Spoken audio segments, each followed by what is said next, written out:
बाबा रामपाल के सारे राज अब खुलने वाले हैं। जानकारी मिली है कि बाबा रामपाल अपने आश्रम की एक साध्वी पर बहुत मेहरबान थे। इस साध्वी के फिक्स डिपॉजिट अकाउंट में रामपाल ने 10 लाख रुपए जमा कराए। इसी साध्वी के पास एक ऐसी हार्ड ड्राइव है जिसमें बाबा रामपाल का हर कच्चा चिट्ठा मौजूद है। आखिर कौन है बाबा रामपाल की खास ये साध्वी, आइए देखते हैं रिपोर्ट।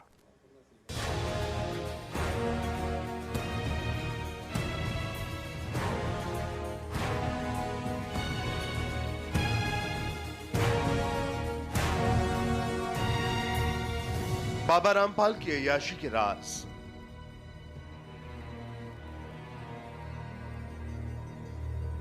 एक एक कर खुलने लगे हैं। बाबा की सबसे बड़ी राजदार ही खुल रही है। रामपाल की अय्याशी का काला चिट्ठा। रामपाल जिस साध्वी के साथ सबसे ज्यादा रहना पसंद करता था, वही अब रामपाल की अय्याशी को बेपर्दा कर रही है। कहा जाता है कि बाबा की ये साध्वी उसकी सबसे चहेती थी। आश्रम में बेरोक टोक आने जाने की इजाजत थी इस साध्वी को। वैसे तो रामपाल के बेडरूम में कुछ चुनिंदा साधिकाओं को जाने की इजाजत थी, लेकिन रामपाल जिस साध्वी के साथ सबसे ज्यादा वक्त बिताता था, वो 27 साल की एक साध्वी थी। इस साध्वी कभी भी किसी समय बाबा के निजी बेडरूम में जा सकती थी, जितनी मर्जी देर तक रुक सकती थी। रामपाल हर किसी को अपने बेडरूम में घुसने की इजाजत नहीं देता था। जानकारी मिली है कि रामपाल की ये चहेती साध्वी रामपाल के बेटे के रूम में रहती थी। रामपाल और उसके बेटे से साध्वी की नजदीकी से पता चलता है कि साध्वी के पास काफी ताकत आ गई थी, ऐसी ताकत जो बाबा रामपाल की किसी दूसरी साध्वी के पास नहीं थी। सूत्रों के मुताबिक बाबा रामपाल को अपनी साध्वी पर इतना ज्यादा भरोसा था कि बाबा ने साध्वी के नाम 10 लाख का फिक्स डिपॉजिट भी करा रखा था। बाबा के सभी गुर्गों की कारगुजारियों की पूरी जानकारी साध्वी के पास होती थी।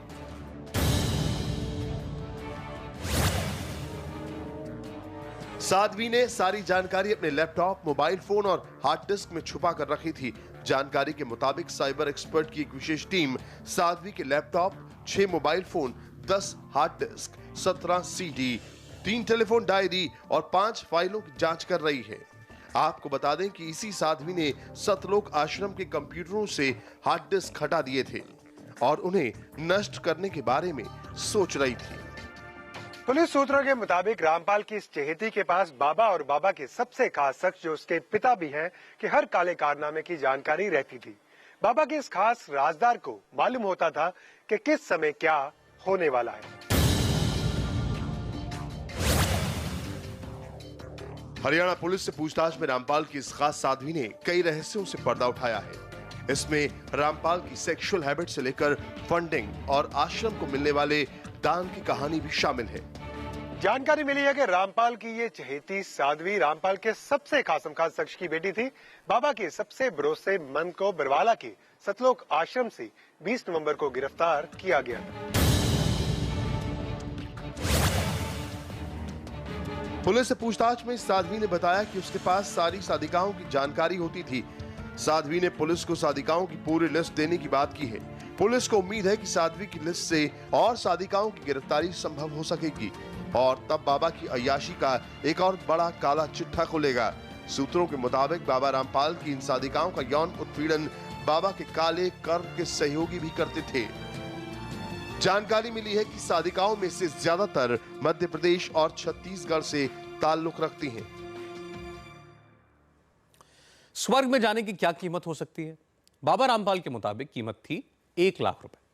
रामपाल ने स्वर्ग भेजने के नाम पर भक्तों से खूब पैसे ऐंठे। भक्तों को स्वर्ग भेजने का झूठा प्रलोभन देता था।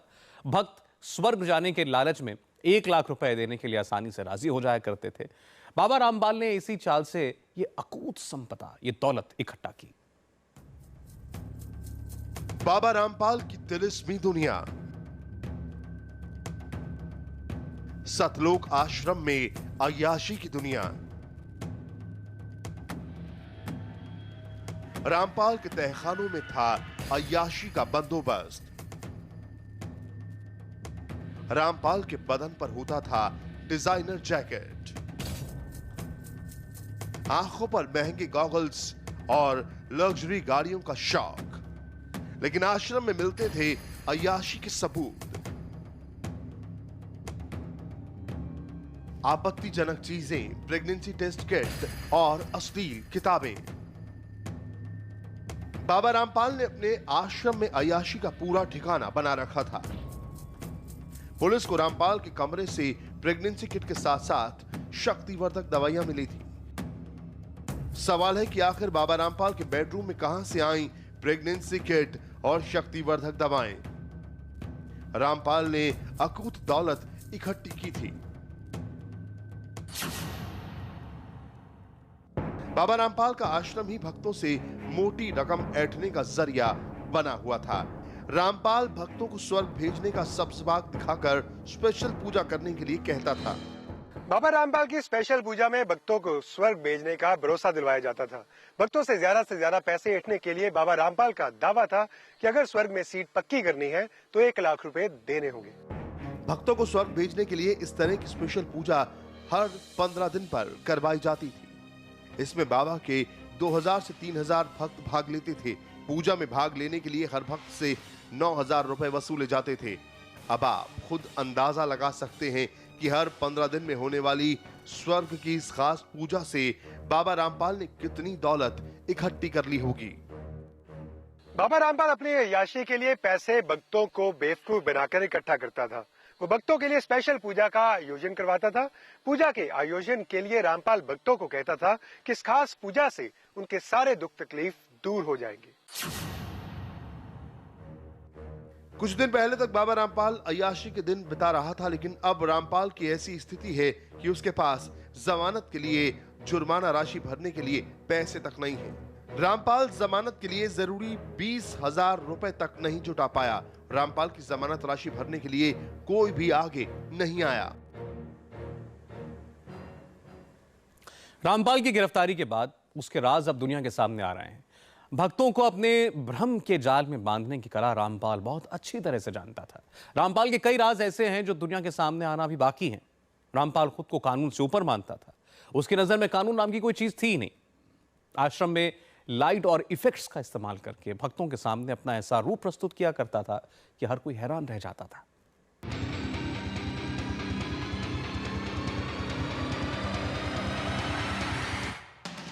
रामपाल की फरेब की इस दुनिया से अभी कई राज सामने आएंगे, लेकिन अभी तक जो बातें सामने आई हैं वो अपने आप में हैरान करने वाली हैं।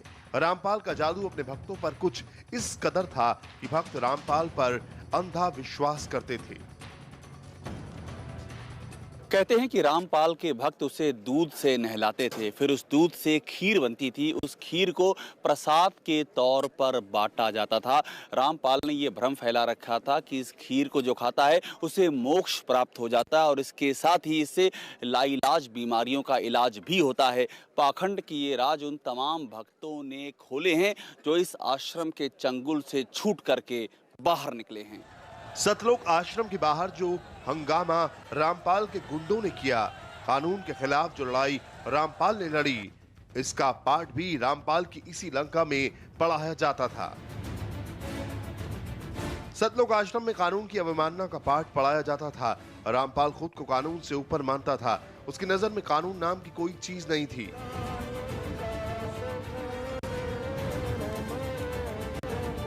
रामपाल के आश्रम में बांटी जाने वाली किताबों में न्यायाधीशों के लिए आपत्तिजनक टिप्पणी होती थी। बाकायदा भक्तों के मन में ये विश्वास पैदा किया जाता था कि कानून भ्रष्ट है। पहले माइक में रामपाल का गुणगान होता था और फिर भक्तों को जजों और न्यायपालिका के खिलाफ भड़काया जाता था।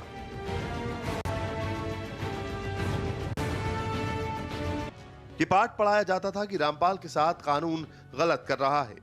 भक्तों के बीच रामपाल हमेशा चमत्कारी चरित्र पेश करता था। वो नए नए करतब दिखाया करता था। आश्रम में लाइट और इफेक्ट्स का जबरदस्त प्रयोग किया जाता था। ये देखिए भगत भाइयों, ये है FIR number 429/2000, FIR number 430/2014 Hindi में। ये 17 अक्टूबर 2018 को साश्रम मरते दम तक आजीवन कारावास की सजा सुनाई गई। संतराम पाजी महाराज को। देखिए राज कपूर उर्फ प्रीतम, राजेंद्र, बलवान, पवन, राजीव शर्मा, राजेश, नटवर लाल, ये सब लोगों ने, रामचंद्र, जोगिंदर और बिल्लू, ये संतराम पाजी महाराज का सगा भांजा है, जगदीश बहनोई है। और ये वीरेंद्र और विजेंद्र संतराम पाजी महाराज का सगा पुत्र है। देखो पिता रामपाल लिखा हुआ है। और ये बलजीत की बेटी बबीता और बेबो, ये बलजीत है, इसके नाम से सतलोक आश्रम बरवाला है। इसने संतराम पाजी महाराज पर हम बिस्तर का आरोप लगाया है, जिसको आप देख रहे हैं। देखो संतराम पाजी महाराज का नाम इसमें दिया गया, ये कृष्ण कुमार, ये हैं सब इतने लोग। ये देखिए देशराज चालिया जी मतलब जो जज थे। आगे आपको दिखाता हूँ। ये देखो पेज नंबर 5 है, मेन आपको दिखा रहा हूँ। ये देखिए, ये शिकायतकर्ता सुरेश जिसकी पत्नी मरी थी। ये देखो 28/11/2014 को इस केस की जांच विशेष जांच दल बरवाला के निरीक्षक प्रदीप कुमार को सौंपी गई थी। 29/11/2014 को अभियुक्त है, देखिए अभियुक्त राजेंद्र राज कपूर उर्फ प्रीतम के प्रोडक्शन वारंट को अदालत से FIR संख्या 428/2014 पुलिस थाना बरवाला में जारी किया गया था और वे इस केस की जांच में शामिल हुए थे। उन्हें गिरफ्तार कर लिया गया था। जांच के दौरान अभियुक्त राजेंद्र और राज कपूर, ये पेज नंबर 6, अपने संबंधित बयानों के इस आशय से बताया कि पिछले कई वर्षों से बाबा रामपाल से जुड़े थे। मेन बात आपको दिखाता हूँ। ये तत्पश्चात वर्ष 2006 में बाबा रामपाल ने गांव करौथा का आश्रम छोड़ दिया था। बलजीत पिता लहरी, ये बलजीत है, बलजीत की बेटी बबीता और बेबो है, जिसमें बता रहा मीडिया वाला कि वो संतराम पाजी महाराज का बड़ा कोई खास था, ये बलजीत था, इसकी बेटी है वो बबीता। ये सब इन्होंने जो है ना, ये देखो ये 2013 में RSS अस्तित्व में आया था, जो आज मुनिंदर धर्मार्थ ट्रस्ट बना हुआ है। ये वीरेंद्र, ये तो जोगिंदर, ये देखो ये सब के नाम दिए हुए हैं। मैं आपको दिखाता हूँ जो बलजीत की बेटी बबीता है, सबका अलग अलग लिखा होगा। सावित्री, टीना, रामपाल फौजी, ये सब संतराम पाजी महाराज खिलाफ बयान दिए हैं। देखो राम निवासी थाना बबीता और बेबी पिता बलजीत निवासी बरवाला भी RSS से जुड़ी हुई थी। इन व्यक्तियों का मुख्य कर्तव्य डेरा के लिए कमांडो तैयार करना था। देखिए ये सब कमांडो तैयार करते थे। बलजीत की बेटी बबीता, जिसने संतराम पाजी महाराज पर हमबिस्तर का आरोप लगाया, और वो जो पुलिस के साथ में चल रही है वो है ये। अब ये देखिए पेज नंबर 7 है, इसमें लिखा है काले कमांडो तैयार करना और लाठी, डंडा, हेलमेट आदि प्रदान करना था, जिसके लिए बलजीत पैसे देता था। ये पेज नंबर 7 है। सतलोक आश्रम बरवाला का मालिक है। FIR नंबर 429/2014 का हिंदी फाइल है ये। उन्होंने कमांडो के साथ मिलकर बाबा रामपाल की गिरफ्तारी पर रोक लगा दी थी। बलजीत की बेटी बबीता और बेबी आदि ने, और कानून को नजरअंदाज कर दिया था। और उस समय वे महिलाओं और बच्चों सहित बड़ी संख्या में शिष्य मौजूद थे। 18/11/2014 को जब बाबा रामपाल की गिरफ्तारी के लिए पुलिस सतलोक आश्रम की ओर आगे बढ़ी, तब उनकी योजना के अनुसार चारों दिशाओं में खड़े उनके कमांडो ने पुलिस पर लाठियां, डंडों, गुलेल, पेट्रोल बम और अन्य ज्वलनशील वस्तुओं, हथियारों से हमला कर दिया। इसके बाद दोनों पक्षों में एक बदतर स्थिति पैदा हुई, जिसके कारण आश्रम में मौजूद महिलाएं और बच्चे घबरा गए और उन महिलाओं और बच्चों ने आश्रम से बाहर जाना चाहा। वे प्रशासन से टकराना नहीं चाहते थे। जब उन्होंने आश्रम के बाहर जाने की कोशिश की तो बाबा रामपाल के आदेशानुसार, देखिए संतराम पाजी महाराज ने कोई आदेश नहीं दिया था, लेकिन इन गद्दारों ने कहा कि बाबा रामपाल के आदेशानुसार जिन महिलाओं और बच्चों ने बाहर जाने की कोशिश की, उन्हें पीटने के बाद कमरे में बंद कर दिया। ये देखो बलजीत की बेटी बबीता, संतराम पाजी महाराज का भाई लड़का वीरेंद्र, इन गद्दारों ने कहा कि पीटने के बाद कमरे में बंद कर दिया। वही आज मुनिंदर धर्मार्थ ट्रस्ट के नाम से उत्तर प्रदेश के अयोध्या में श्री राम जन्मभूमि पर भंडारा करा रहे हैं। 25 फरवरी 2024 से 26 मार्च 2024 तक करवा रहे हैं। ये देखिए बंद कमरे में बंद कर दिया गया, चाहे वे मर भी क्यों ना जाएं। मतलब जिस पर बलवान, संजय, जोगिंदर, वीरेंद्र, कृष्णा, वेहराणा, ये बहनोई है, संतराम पाजी, पवन, राजीव शर्मा, राजेश उर्फ रमेश, नटवर लाल उर्फ लक्ष्मण, राजेश, रामचंद्र, पवन, सावित्री, सविता, नीलम, टीना, राजवाला, बबीता और बेबी ने उन महिलाओं और बच्चों को बाबा रामपाल के आवासीय घर के गेट के सामने स्थित कमरे में बंद कर दिया। जब वातावरण स्थिर हो गया तब उन्होंने पाया कि रजनी नामक की महिला बेहोश की हालत में मिली और उन्होंने उसे सतलोक आश्रम गेट के सामने रख दिया। उनके प्रकटीकरण बयान के अनुसार में दोनों अभियुक्तों ने उन कमरों को निर्धारित किया जहां उन्होंने महिलाओं और बच्चों को जबरन कैद किया था। 17/12/2014 को अभियुक्त बलवान पवन राजीव शर्मा, पेज नंबर 8, ये सब पूरा देखो दिया हुआ, ये प्रकटीकरण बयान दिए, ये सब देखिए। ये राजेंद्र, प्रीतम और राज कपूर, ये सब देखो। अदालत की अनुमति मांगने के बाद पुलिस ने अभियुक्त जोगिंदर और बिल्लू, बीरेंद्र और विजेंद्र, बबीता और बेबी रामपाल पिता नंदलाल के प्रोडक्शन वारंट जारी किए। 13/7/2015 को वर्तमान केस में अभियुक्त जोगिंदर और बिल्लू और बीरेंद्र और विजेंद्र को गिरफ्तार किया गया। 16/7/2015 को अभियुक्त बबीता और बेबी, 31/7/2015 को अभियुक्त रामपाल को जांच में शामिल किया गया। वर्तमान केस में गिरफ्तार हुए प्रकटीकरण बयानों के अनुसरण में उपरोक्त अभियुक्तों ने घटना स्थल को निर्धारित किया। जांच पूरी होने के बाद अभियुक्त जोगिंदर और बिल्लू, बीरेंद्र और विजेंद्र, रामपाल और बबीता और बेबी के खिलाफ चालान अदालत में 29/10/2015 को पेश किया गया था। यह उल्लेख करना उचित है कि अभियुक्त संजय और फौजी, नीलम, राजवाला और कृष्णा को अभी भी गिरफ्तार नहीं किया गया था। ये जो संजय और फौजी है, ये जो है मंजू का पति है, संतराम पाजी महाराज का दामाद है। ये देखो पेज नंबर 28 है।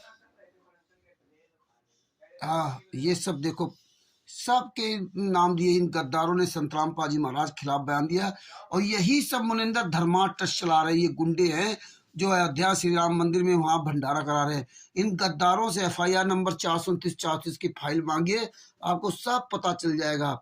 ये देखिए 10/9/2015 को अभियुक्त के रूप में जोगिंदर, बिल्लू, बीरेंद्र और विजेंद्र, बबीता और बेबी रामपाल के खिलाफ अनुपूरक चालान दायर किया और 8/3/2017 जांच पूरी होने के बाद निरीक्षक ललित द्वारा अभियुक्त कृष्ण के खिलाफ अनुपूरक चालान दायर किया गया। देखो संतराम पाजी महाराज खिलाफ, संतराम पाजी वाला लड़का बीरेंद्र और ये भांजा जोगिंदर और ये बबीता और बेबी जो बलजीत की बेटी, इन सब ने संतराम पाजी महाराज के खिलाफ बयान दिया। आज यही गुंडे पूरी दुनिया में फर्जी सतलोक आश्रम चला रहे हैं। सतलोक आश्रम धनाना, सतलोक आश्रम जो है धुरी पंजाब, सतलोक आश्रम कुरुक्षेत्र आदि आदि में पूरी दुनिया में फर्जी काम कर रहे हैं। आप सब लोग इनसे फाइल मांगिए। और अयोध्या में श्री राम मंदिर, श्री राम जन्मभूमि में जो ये भंडारा करा रहे हैं संतराम पाजी महाराज के नाम की फोटो लगा करके, और वहां पर जो है मुनिंदर धर्माश ट्रस्ट का बोल रहा है, ये गुंडे हैं।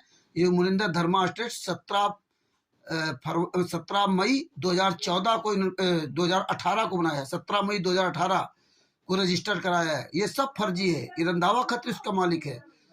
तो मैं पूरी दुनिया के लोगों से कहना चाहता हूँ कि जितने भी वहाँ अयोध्या में ये भंडारा करा रहे हैं, इनको पकड़ करके जूतों से पिटाई कीजिए। ये बलजीत की बेटी बबीता और बेबी है जिन्हें संतराम पाजी महाराज पर हम बिस्तर तक का घिनौना आरोप लगाया। 5 महिला एक बच्चे की हत्या इन लोगों ने कमरे के अंदर बंद करके लाठी डंडे से मारा और आरोप संतराम पाजी महाराज पे लगा दिया। ये आप सबूत देख लीजिए।